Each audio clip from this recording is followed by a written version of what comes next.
Honorable Speaker, sir, data embassy. For countries looking for digital continuity solutions, we will facilitate setting up of their data embassies in GIFT IFSC.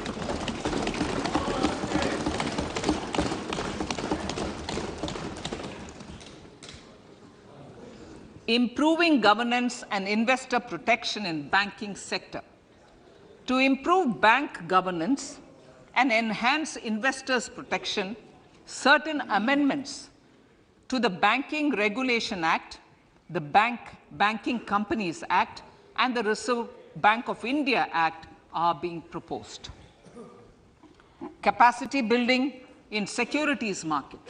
Honorable Speaker, sir, to build capacity of functionaries and professionals in the securities market, SEBI will be empowered to develop, regulate, maintain, and enforce norms and standards for education in the National Institute of Securities Markets and to recognize award of degrees, diplomas, and certificates.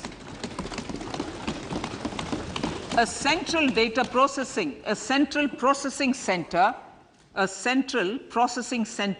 will be set up for faster response to companies through centralized handling of various forms filed with field officers under the Companies Act.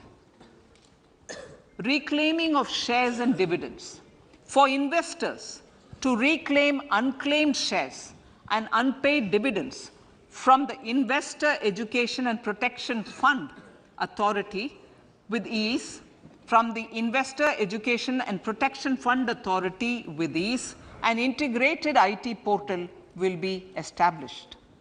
Digital payments continue to find wide acceptance. In 2022, they show an increase of 76% in transaction and 91% in value. Fiscal support for this digital public infrastructure will continue in 2023-2024. Azadi ka Amrit Mahotsav, Mahila Samman Bachat Patra. For commemorating Azadi ka Amrit Mahotsav, a one-time new small savings scheme, Mahila Samman Savings Patra or Savings Certificate, Mahila Samman Savings Certificate will be made available for a 2-year period up to March 2025. This will offer deposit facility up to 2 lakh in the name of a woman or girls for a tenure of 2 years at fixed interest rate of 7.5% with partial withdrawal option. Senior citizens. The maximum deposit limit for senior citizens savings scheme will be enhanced from 15 lakh to 30 lakhs of rupees. The maximum deposit limit for monthly income account scheme will be enhanced from 4.5 lakh to 9 lakh for single account and from 9 lakh to 15 lakh for joint account. Honorable Speaker, sir, fiscal management. 50 years interest-free loan to states. The entire 50-year loan to states has to be spent on capital expenditure within 2023-24. Most of this will be at the discretion of the states, but a part will be conditional on states increasing their actual capital expenditure. Parts of the outlay will also be linked to or allocated for the following purposes: scrapping old government vehicles, urban planning reforms and actions, financing reforms in urban local bodies to make them credit-worthy for municipal bonds, housing for police personnel above or as part of the police station, constructing unity malls, children and adolescent libraries and digital infrastructure, and state share of capital expenditure of central schemes. Honorable Speaker, sir, fiscal deficit of states. States will be allowed a fiscal deficit of 3.5% of GSDP, of which 0.5% will be tied to power sector reforms. Revised estimates 2022 to 2023. The revised estimate, Honorable Speaker, sir, of the total receipts other than borrowing is 24.3 lakh crores, of which the net tax receipts are 20.9 lakh crores. The revised estimate of the total expenditure is 41.9 lakh crores of rupees, of which the capital expenditure is about 7.3 lakh crores. The revised estimate of the fiscal deficit is 6.4% of GDP, adhering to the budget estimate. So, budget estimates of 2023-24. Coming to 2023-24, the total receipts other than borrowings and the total expenditure are estimated at 27.2 lakh crores and 45 lakh crores respectively. The net tax receipts are estimated at 23.3 lakh crores. The fiscal deficit is estimated to be 5.9% of the GDP.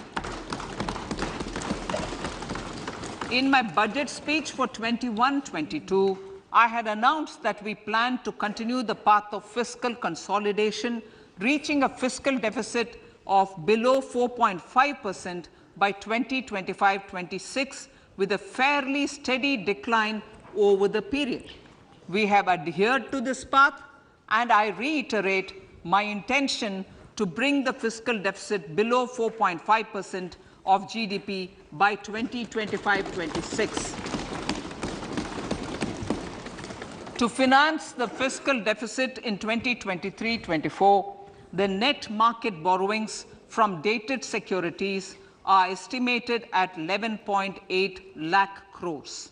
The balance financing is expected to come from small savings and other sources. The gross market borrowings are estimated at 15.43 lakh crores of rupees. Honorable Speaker, sir, I now move to Part B.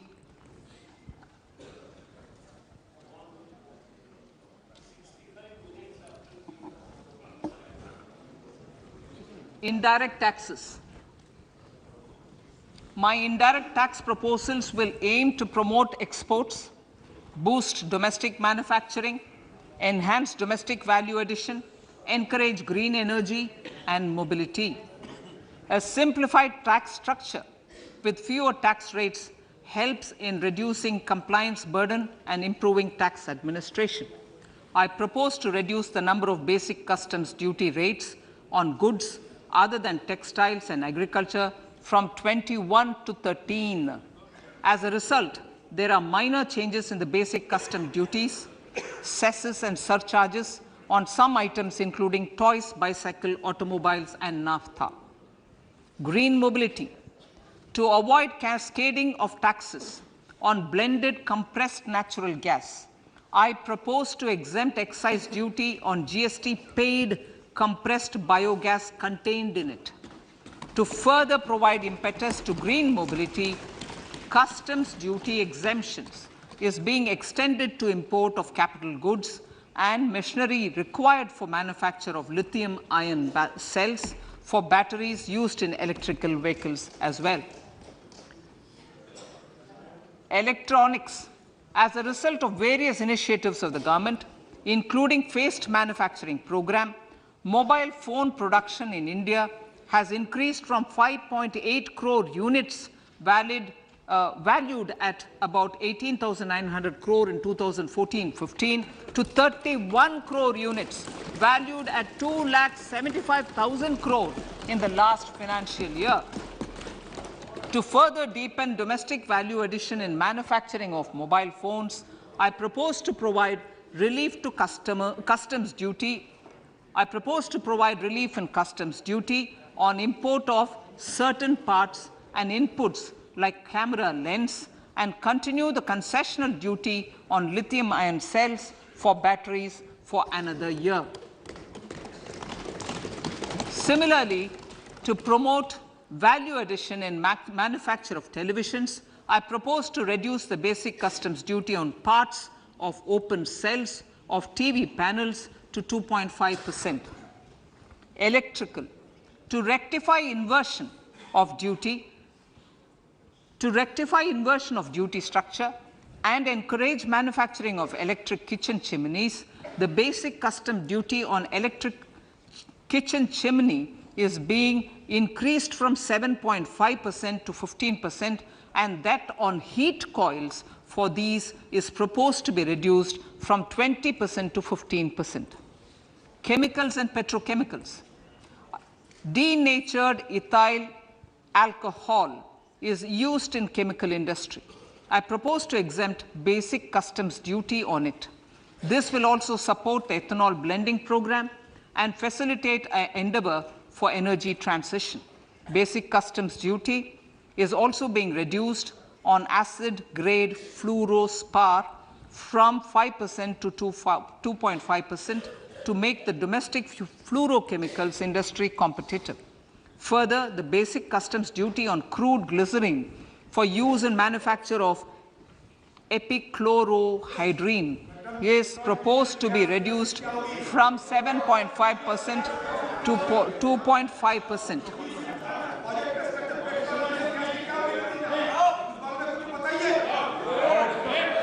Marine products. In the last financial year, marine products recorded the highest export growth, benefiting farmers in the coastal states of the country. To further enhance the export competitiveness of marine products, particularly shrimps, duty is being reduced on key inputs for domestic manufacture of shrimp feed.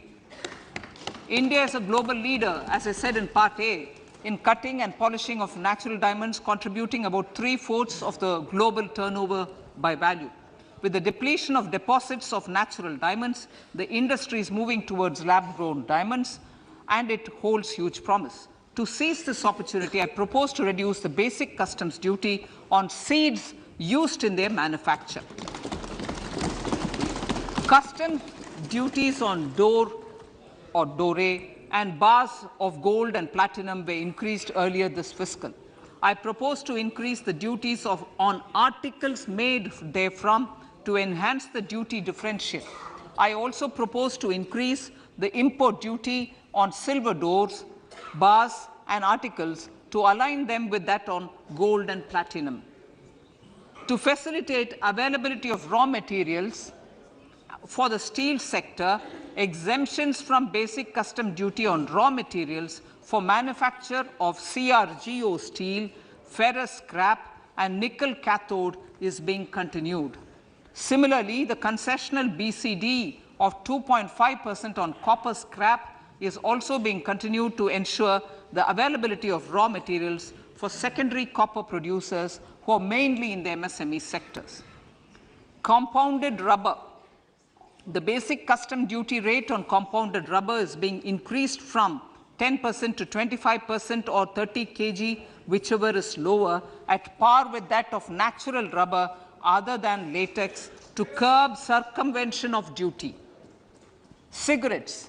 National calamity contingent duty on specified cigarettes was last revised 3 years ago. This is proposed to be revised upwards by about 16%. Direct taxes. I now come to my direct tax proposals. Honourable Speaker, these proposals aim to maintain continuity and stability of taxation, further simplify and rationalize various provisions to reduce the compliance burden, promote the entrepreneurial spirit, and provide tax relief to citizens. It has been constant endeavour of the Income Tax Department to improve taxpayers' services by making compliance easy and smooth. Our taxpayers portal received a maximum of 72 lakh returns in a day, processed more than 6.5 crore returns this year. Average processing period reduced from 93 days in financial year 13-14 to 16 days only now. And 45% of the returns were processed within 24 hours.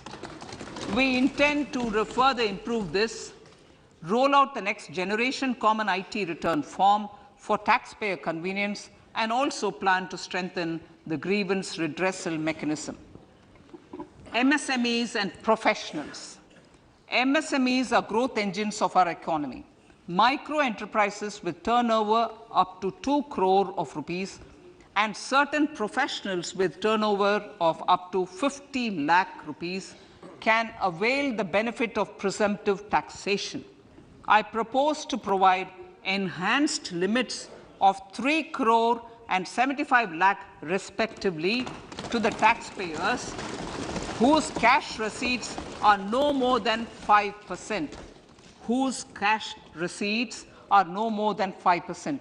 Moreover, to support MSMEs in timely receipt of payments, I propose to allow deduction for expenditure incurred on payments made to them only when payment is actually made.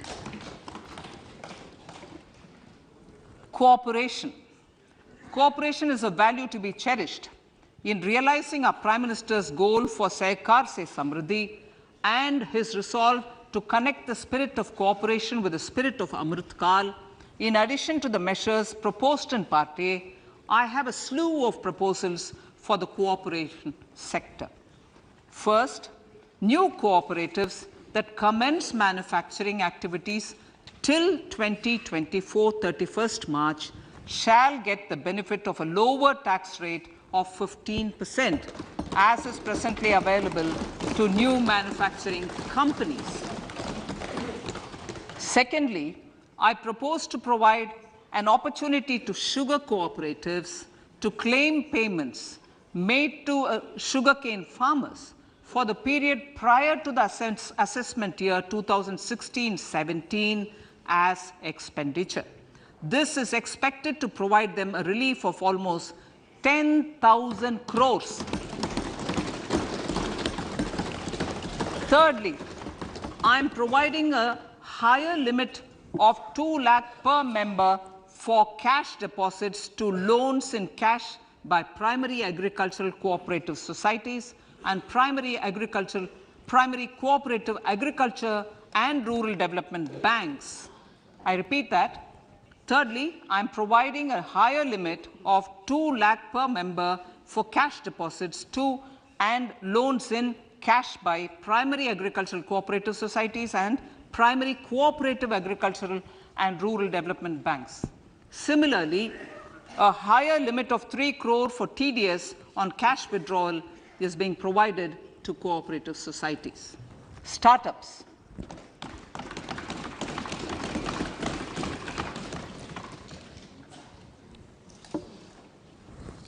Entrepreneurship is vital for a country's economic development. We have taken a number of measures for startups and they have borne results. India is now the third largest ecosystem for startups globally and ranks second in innovation quality among middle-income countries. I propose to extend the date of incorporation for income tax benefits to startups from 31/3/2023 to 31/3/2024. I further propose to provide the benefit of carry forward of losses on change of shareholding of startups from 7 years of incorporation to 10 years.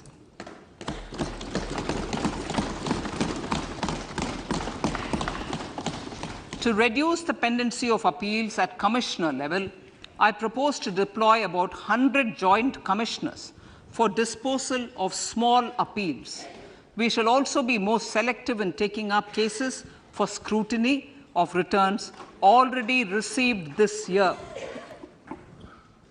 Better targeting of tax concessions.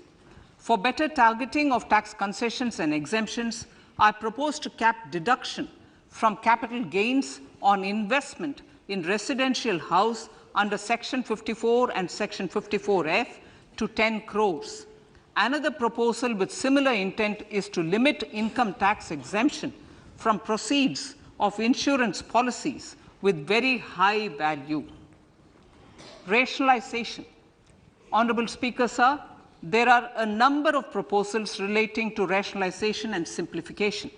Income of authorities, boards, and commissions set up by statutes of union or state for the purpose of housing, development of cities, towns, and villages, and regulating and developing an activity or matter is proposed to be exempted from income tax. Other major measures in this direction are removing the minimum threshold of 10,000 for TDS and clarifying taxability relating to online gaming, not treating conversion of gold into electronic gold receipts and vice versa as capital gains, reducing the TDS rate from 30% to 20% on taxable portion of EPF withdrawals in non-PAN cases, and taxation on income for market-linked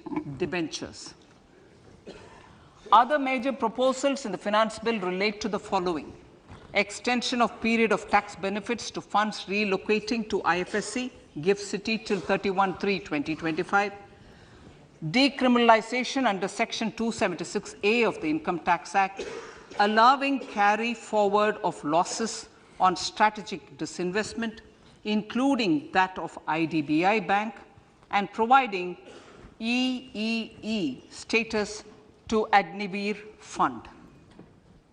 Personal income tax.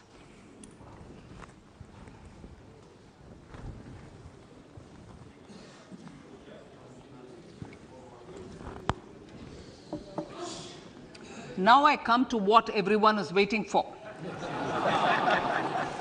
Personal income tax. I have 5 major announcements to make in this regard. These primarily benefit our hard-working middle class. The first one concerns rebate. Currently, those with income up to 5 lakh do not pay any income tax in both old and new regimes. I propose to increase the rebate limit to 7 lakhs in the